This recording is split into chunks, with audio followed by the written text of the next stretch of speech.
a huge welcome. Thank you for being here for our Sustainable Caregiving class for people that are caring for people that are living with cancer. My name is Judy Long. I am a palliative care chaplain working for the Symptom Management Service, so I work often with people with cancer, with their families. I also have worked in the past with the neurology department, so people with neurologic illnesses. Those are the two areas that I've focused on. And I'm both a palliative care chaplain and a teacher. It's called Sustainable Caregiving. What do I mean by that? So I'll say we're all care partners or we wouldn't be here. I'd like to know that we can come out of this caregiving in a way that we're still okay and we're still whole. I'd like us to know that we can get through this, whether it, the good, the bad, and the ugly, and it's everything. Caregiving is not something I can say, oh, it's like this. And when I talked earlier and said we're all different, our people are all different, there could be 3 of you in front of me right now that are all caring for someone with primary brain tumor, or all of you could be caring for someone with prostate cancer. And it's still going to be different for each one of your people, and it's going to be different for each one of you. How your person's feeling, how they're responding to treatment, how they're feeling emotionally about what's going on. It's not going to be the same just because you're caring for the same condition for the same period of time, maybe 3 years, maybe 8 years, whatever it might be. It doesn't mean that you're experiencing the same thing at all. So what I'd like is to help each of us realize it's not what's happening. We can't always control what's happening. I wish we could, but we can't. But we have some choice in how we relate to what's happening. And what I personally would wish for each one of you, each one of us, is that we understand that we can notice what's going on, and we have a little bit of a choice about how we're connecting to it, how we're relating to it. That's what I care about. The topic for today, I'm going to do 2 things. I'm going to include something that's not the topic for today because I want to introduce it, and I have some resources about it for you online. You'll see them. And then I'd like to get into the topic for today, but I'll state what the topic is. Big topic. We could talk about this for 8 weeks, but we're just going to talk about it for the rest of the class today. And you may already have, I hope you do, some experience in this. Could you raise your hand if you already know how to kind of calm or ground yourself when you feel stressed? People have experience with that? Yeah, some people do. Good. I'm going to ask you as a favor, if you wouldn't mind, to bring your beginner's mind to anything that we're doing today. So I'm grateful if you have some practices that work for you, and I'm not suggesting you should throw them out. If something works for you, please keep doing it. And I will also introduce things you might say, oh, I know that already, or I never thought of it in quite that way, and it might give you a little bit more to consider. So that'll be our topic. I'm going to show you 3 simple ways you can do this. There are many more than 3. There are probably 20, 30, I don't know. There are a million ways we can ground ourselves. But I find it to be a useful skill to at least have a couple of ways that I find, oh, that one works for me. And I can go to it when I notice I feel upset or stressed about something. I hope you kind of heard the important word I just said just now. Notice. If you notice what's happening, you've got some choice in what you do next. If you don't notice, I call it being down the rabbit hole, then I'm just going to be reactive and doing whatever I've done for all of the years of my life. And you can look at me, it's been a lot of years. I have lots of bad habits, and I'll go straight to them. It's what I'm used to.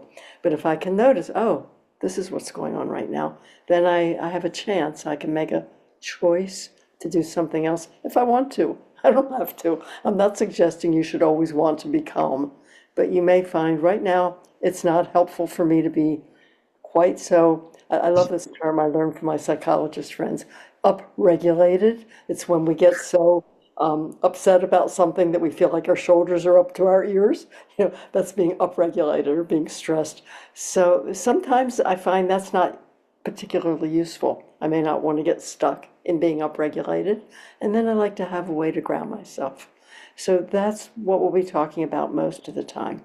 So now that I've mentioned what we'll be doing, I'm going to set it aside for just 3 to 5 minutes to introduce another topic that will be with us throughout our time together, but I don't want to wait and introduce it three classes out. I just want to mention them to you now. All right, one of them has to do with prognosis, and I'm talking about for the people that we're caring for. How long are they likely to be able to live with this condition? And generally, the answer is really easy. Don't know. Who knows? I mean, sometimes we might have a better idea than others, and even those things can surprise us. Someone might do a lot better than we think they'll do, or a lot worse. Don't know. But this idea of how do we move forward, facing the possibility, perhaps, of the loss of the person we love sometime, or their fears about loss in the future. You know, whatever it is, that's a topic that's real, and I don't want to fail to at least talk about it out loud together with each other.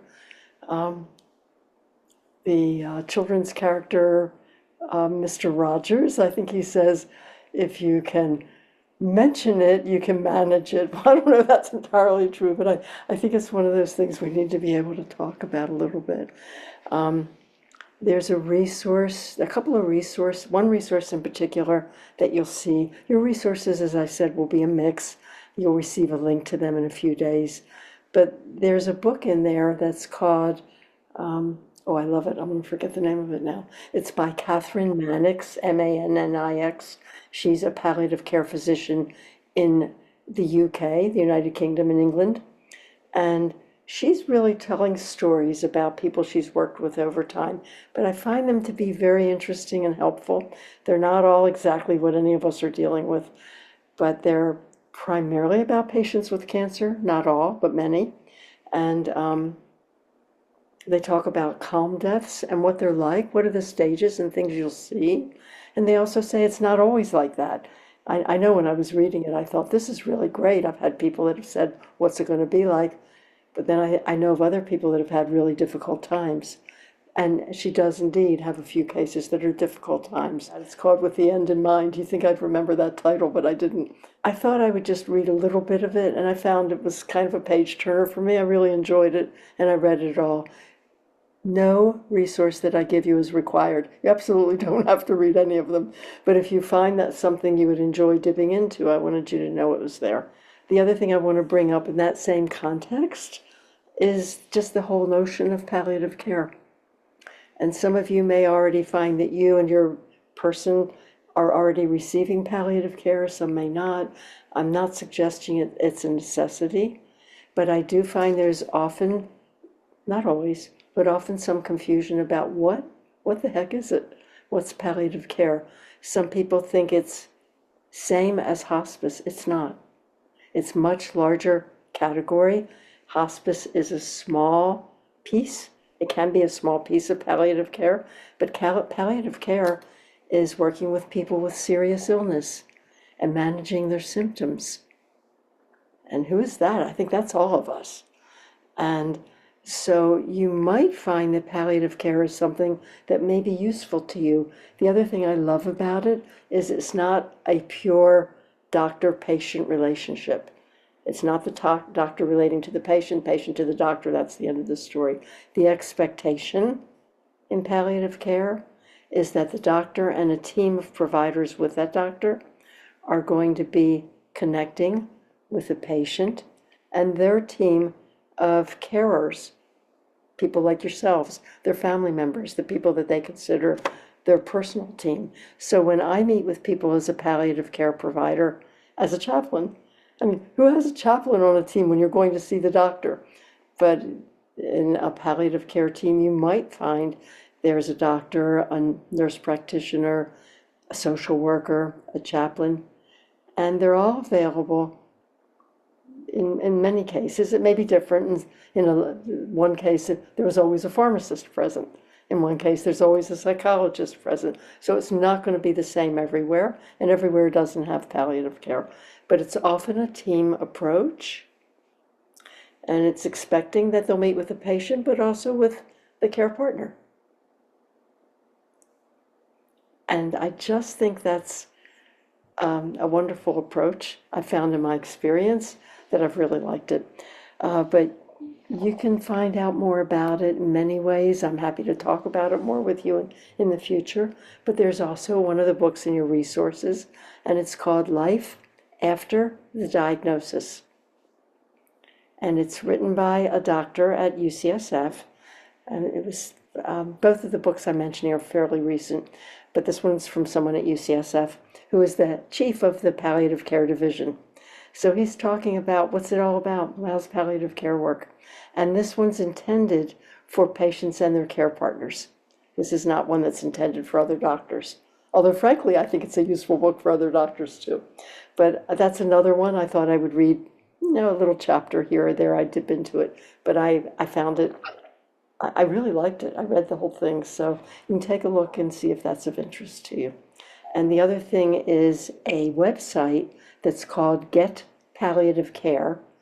And what I like about it is, and you'll have to tell me if it's too big, if I gave you a website that's too big and you don't like it. But what I gave you the whole website. And when you go into it, you can look at it and go, oh, well, I don't care about that other stuff, but here's something that applies to me. I want to read this part and see what that's all about.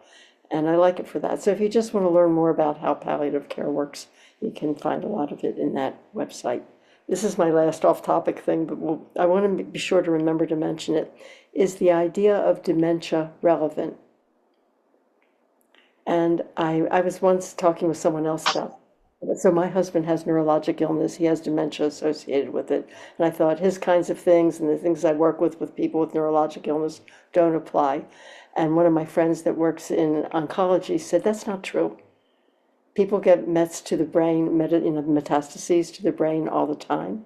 They're on chemo that causes chemo brain. Maybe the right word is not dementia, but there certainly are things that affect the thinking process and how much it's like what it used to be and how much it might change. So I don't want to just drop that as a hot potato that has nothing to do with people that are living with cancer, because I think it often does have some effects, and we can talk about those too. Well, I'm going to move to grounding, and as I mentioned, although there are many ways to do it, I'd like to teach you 3 that you can try out to see how they are. You may like one of them, you may like none of them. That's totally fine. I want you to see for yourself. I will be asking you constantly through this course, does this work for you? Is this something that I can't tell you it'll work for you. I can tell you how it works, why it works for a lot of people, but there's only one person inside of you, and that's you. You're the only one that will know if something works for you. So I really want you to wear your discerning hat, where you're not judging, oh, that's icky, but rather you're discerning, that's interesting. Does that work for me or does it not? And if it does, do I want to try it out or practice it a little bit or not? That's going to be your call. Okay, so grounding. I'm going to share a little bit about stress in general, which you probably already know, but I want to bring it up because, again, you want to notice first when you're starting to feel stressed, preferably sooner rather than later in the stress process. You don't always have a choice, right? You might have things that are happening that are so extreme, you don't have a chance to think about it. You just get very, very stressed, and that's the way it's going to be. Or sometimes you can notice when you're starting to feel upregulated a little bit. But the sooner you can notice, the better. And the intention of what I'll be showing you is to interrupt the stress response, just to interrupt it. So we know biologically, and I'm sharing you things that I've learned. I'm not the biologist in the family, as all of you know, but when we become stressed, we become flooded with adrenaline and cortisol and very helpful chemicals that will prepare us to get out of danger. Now, that's a good thing. Like, I don't want my brain to stop noticing danger signals, and that's a very useful thing. Oh, Judy, it's dangerous if you do that. Don't do that anymore. It's intended, historically, biologically, it's intended for physical danger. It's intended just as though you were a zebra in the middle of Africa. It's intended, there's a lion coming your way. The idea is, let me pump my zebra full of cortisol and adrenaline so it'll prepare them to be able to run as fast as they can to get out of the way. And you may have heard the terms fight, flight, freeze. So can you fight with the danger? Can you run away from it? Can you play dead? So that hopefully the whatever it is won't eat you. But I don't know if that always works either. But that's fight, flight, freeze. That's only one type of stress response. There are other types of stress responses. But for today, I'm just going to stick with that one. I'm going to stick with the fight, flight, freeze. And the part of the brain that notices danger. And depending on your background, you may know exactly what that part of the brain is, or you may not know the name. Frankly, it doesn't matter if you know the name or not. But the part of the brain that responds to danger, I'll just mention it, is called the amygdala. That's the part of the brain that will notice when there's danger, and it'll flood you with adrenaline and cortisol and get you ready to get out of danger. That's the amygdala. I have one of my students, very smart guy, very academic at Stanford, but he liked to call the amygdala the safety officer. He said, my safety officer has noticed that I'm in danger and this is how I'm responding. And I think that's a great name for it. So I want the safety officer to be there. I want there to be part of my brain that looks for danger and helps me know when to take care of myself, right? It's not a bad thing. In today's world, we're not out on a savannah with a lion about to pounce. I mean, we can feel stressed because someone says something to us that isn't very nice. I remember having that happen once and thinking, oh my gosh, what's happening? I'm talking with my brother in Boston. You'll hear me talk about David a lot. He's in Boston, and I'll talk with him on the phone. And he's telling me something that's upsetting me in the way he's telling me what to do, right? And I could feel my heart going faster. I thought, that's crazy. I'm not in any danger at all. I'm just getting upset, So it was kind of a cool thing to notice. But in today's world, we often can feel stressed because of things we hear. We may not be in physical danger ourselves. So I just want to out that because that's the truth. All right.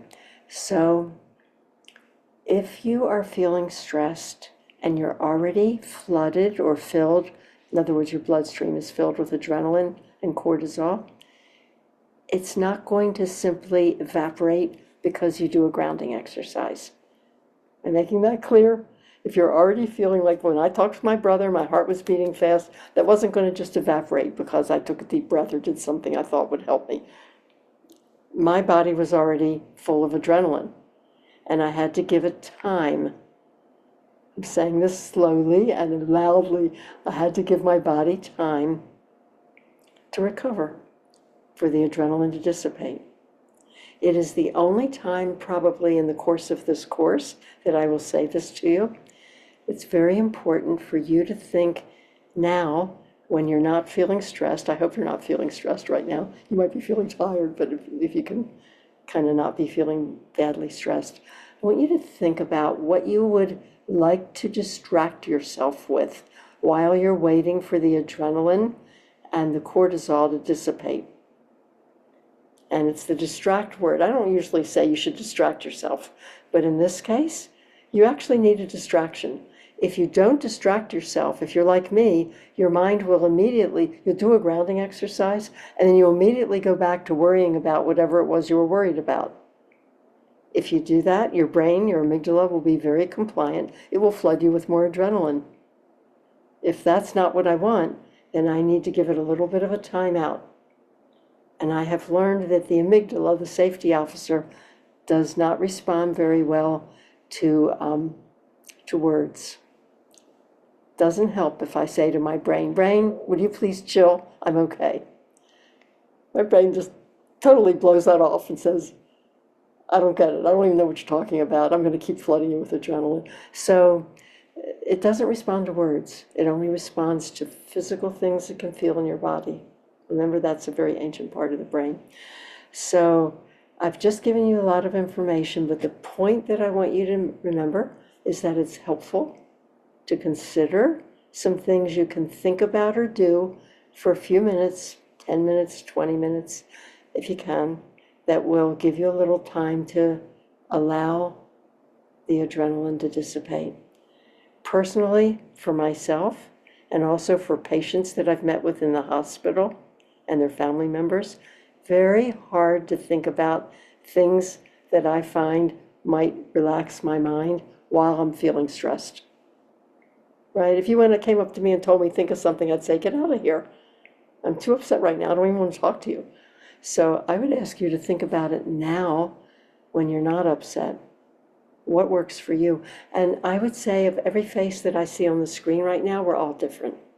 I might tell you something that I like, and you might say I like the same thing, but chances are you'll have other things that work for you. I'm going to give you some examples. I'm looking at the time, 12:05 my time. Please jot down 3 things if you can, and I'll give you a few examples. For me, if I imagine the waves at the ocean, I like that. I grew up with that. To me, that makes me happy. My husband, no way. He couldn't care less about the waves of the ocean. He likes the mountains. So is there anything, if you think about it, it makes you feel good? Is there a pet, a dog or cat that you have, and when you pet it, it calms you down? Does that work for you? Is there something you like to read? And may I suggest that you don't pick up an action-filled murder mystery or whatever it is. Might be a good book, but for purposes of this, is there something that inspires and calms you? Is there a writing by a spiritual figure that you like, the Dalai Lama, Gandhi, a religious figure? Is there a prayer? If you find that prayer is important in your life, is there one that you like, that you know that when you turn to that, right, that settles your mind and settles your heart? Is there, I could keep going. Is there a favorite grandparent you remember? Is there a grandbaby you like to hold? It doesn't matter. It just matters that you think about it now. I had one student at Stanford who was a man who was a nurse, and he was out on disability. And he said, I know what works for me. Music. I've got music on my playlist on my phone. I touch the button, I listen, I'm good. Right next to him was a woman who happened to also be a nurse. And she said, are you crazy? I couldn't stand to listen to music if I were upset. I said, really? What works for you?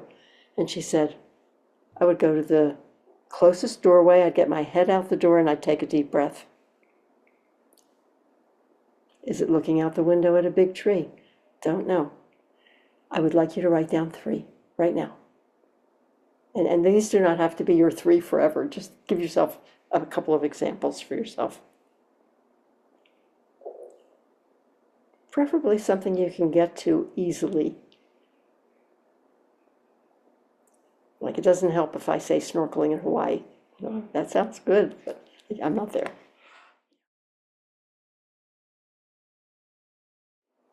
Okay, if you need more time, that's all right. Just make a little note to yourself, put it on hold, and come back.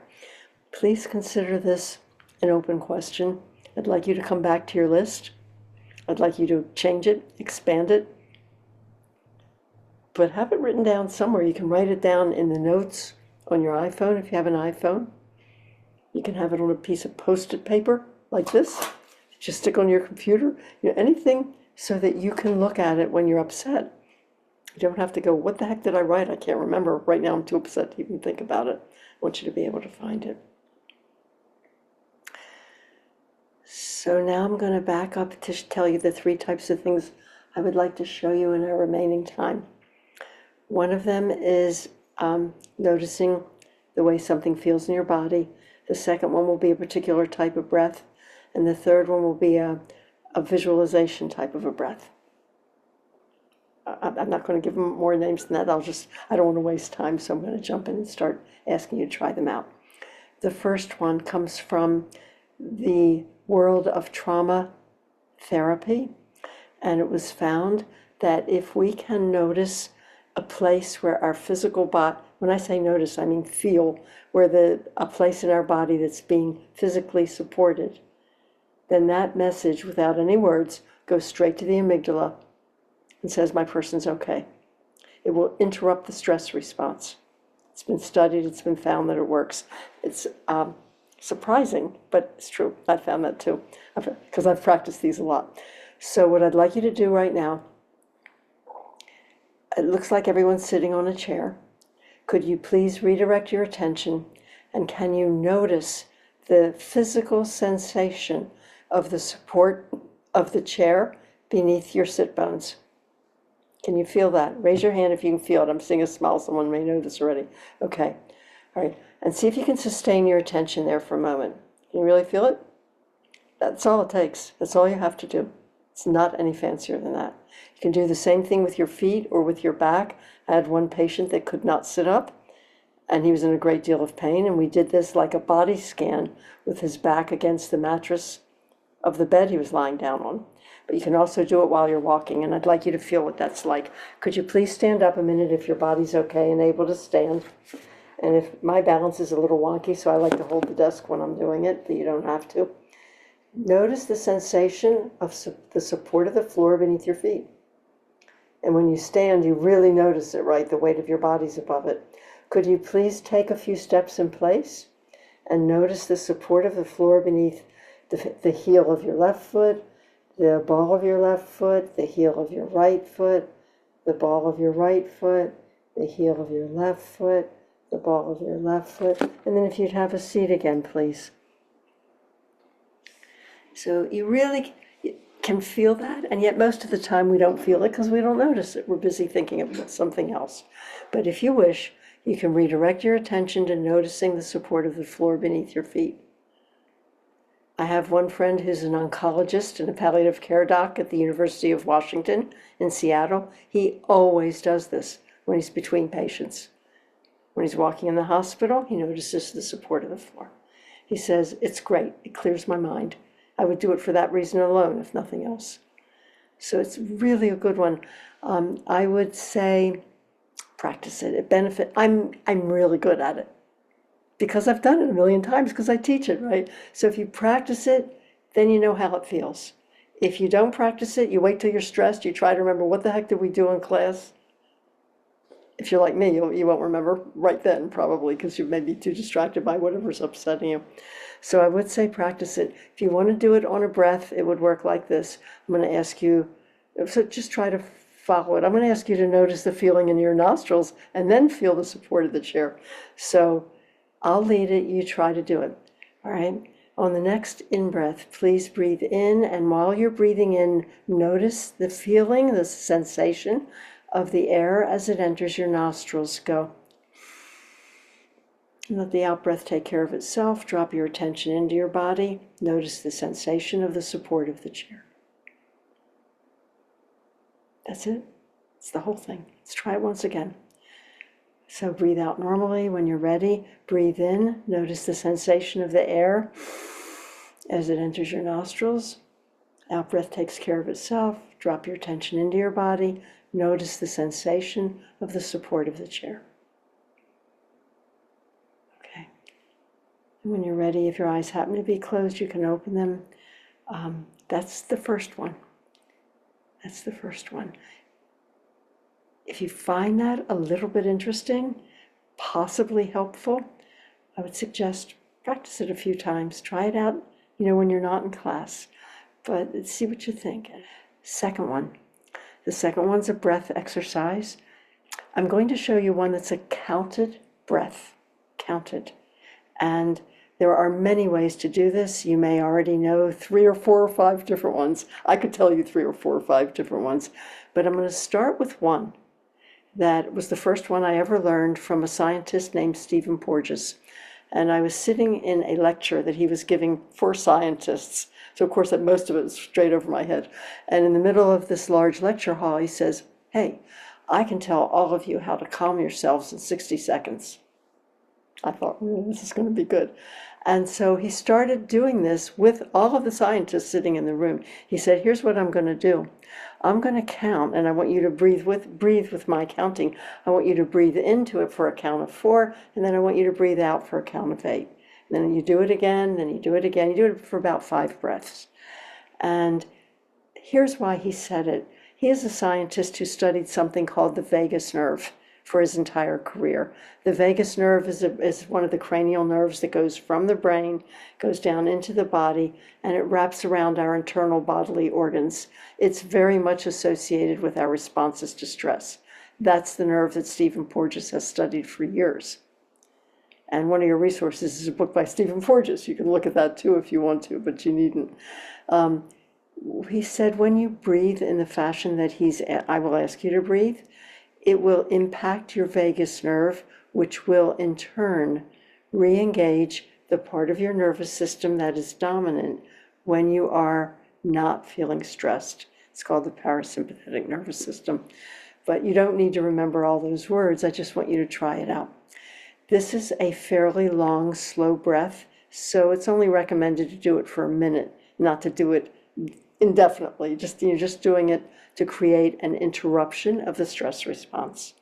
So it need not be in for 4 and out for 8. Stephen Porges said it could be in for 2 and out for 4. It could be in for 1 and out for 2. He said as long as your out breath is slower than your in breath, that's what matters. Now there are some different variations I've heard about since that I kind of like.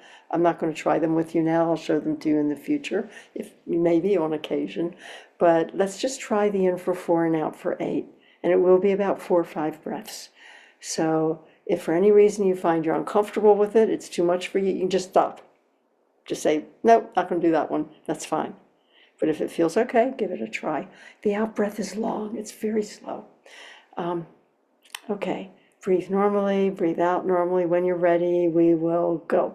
In, 2, 3, 4, out, 2, 3, 4, 5, 6, 7, 8.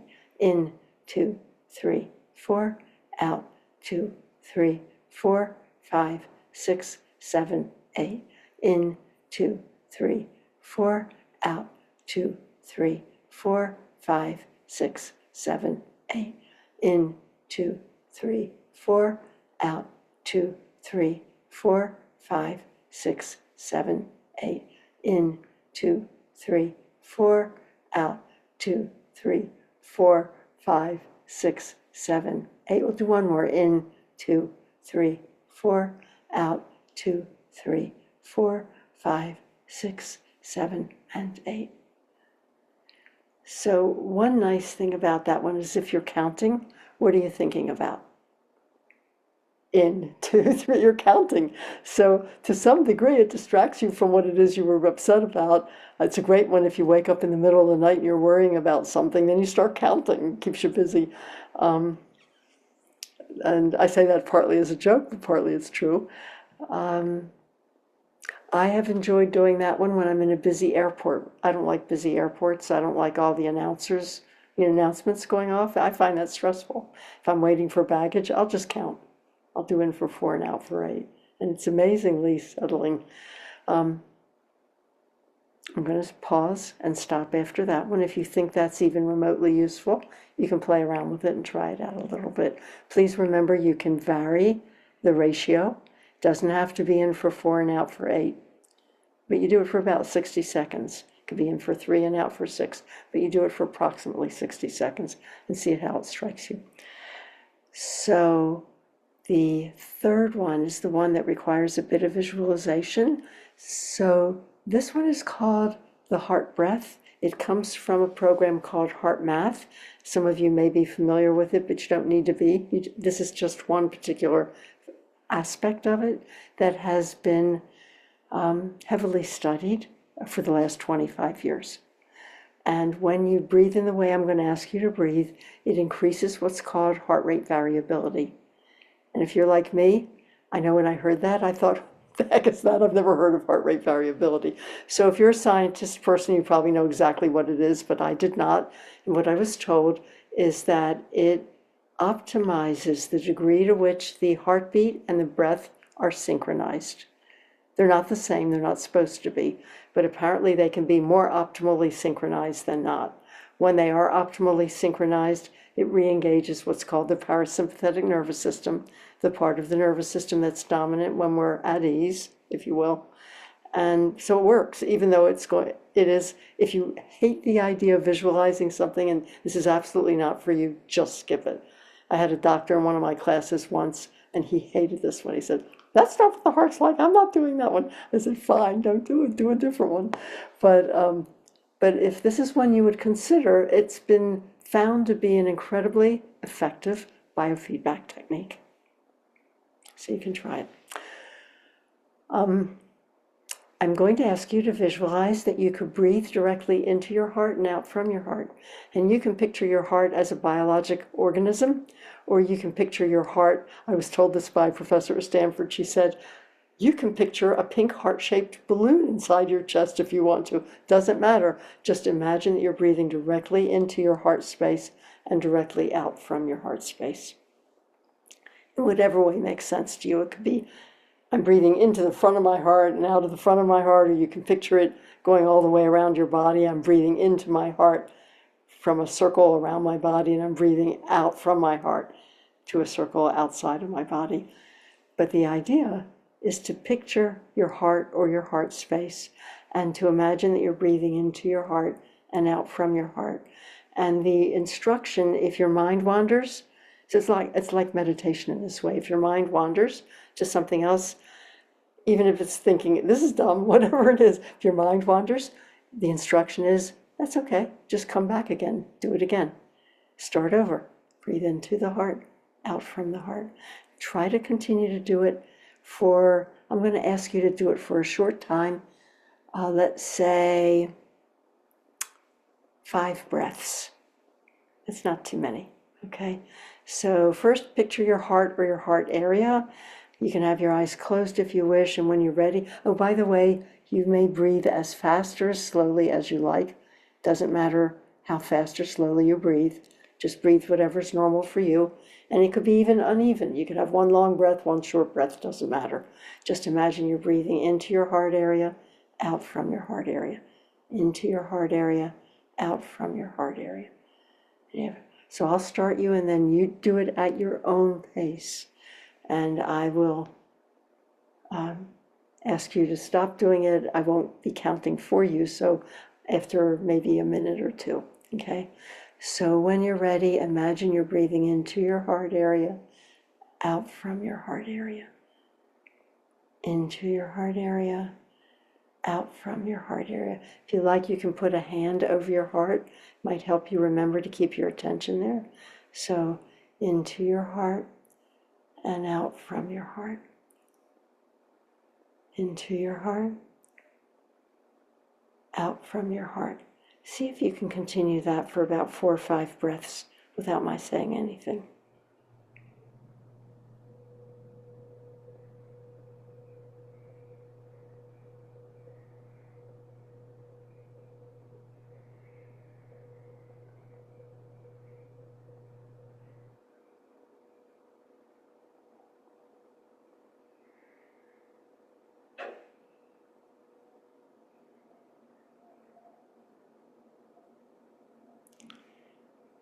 And you can let go of that visualization now and just notice how you're feeling in general. And this is one that does not have to be limited to 60 seconds because you're breathing at your own normal rate of breath. You could do this as long as you want. And the longer you do it, I've found, the more effective it actually is. So sometimes, for example, if I'm worrying about something and I do the counted breath to sort of interrupt the stress response, and then I'm looking for something else to do that's going to distract me, sometimes I'll just go to the heart breath. Instead of imagining the ocean or picking up something to read, I'll just go to the heart breath. And it works really well. And I know that if I'm lying in bed, it doesn't even matter if I fall back to sleep or not. While I'm doing it, I know that it's relaxing my nervous system, and I can just do it as long as I feel like it. Sometimes I doze off, sometimes I don't. But I've gotten quite fond of this heart breath. I will share with you that a therapist, a psychologist that I knew down at Stanford was Ukrainian, and he manned a hotline, staffed a hotline for Ukrainian refugees, and he taught this to them all the time. He said it's a great biofeedback technique.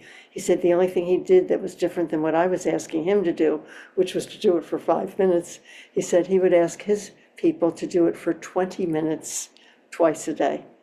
He said that way it really trained the body to respond with this kind of breath when stress occurred. And I said, 20 minutes is a long time. He said, that's okay. And he said, he knows it can get boring, which is true. This is not something that's exciting or interesting, but it's okay. And again, it's something you can try out. See what you think, see how it works for you. So again, there are many other ways to ground yourselves. I'm only giving you a few to choose from. I'd love for you to pick one of them that you like the most, that you'd like to try out. But you can try all three of them. That's totally fine. And we'll talk about them next week. Great. Thank you. Thank you so much for being here.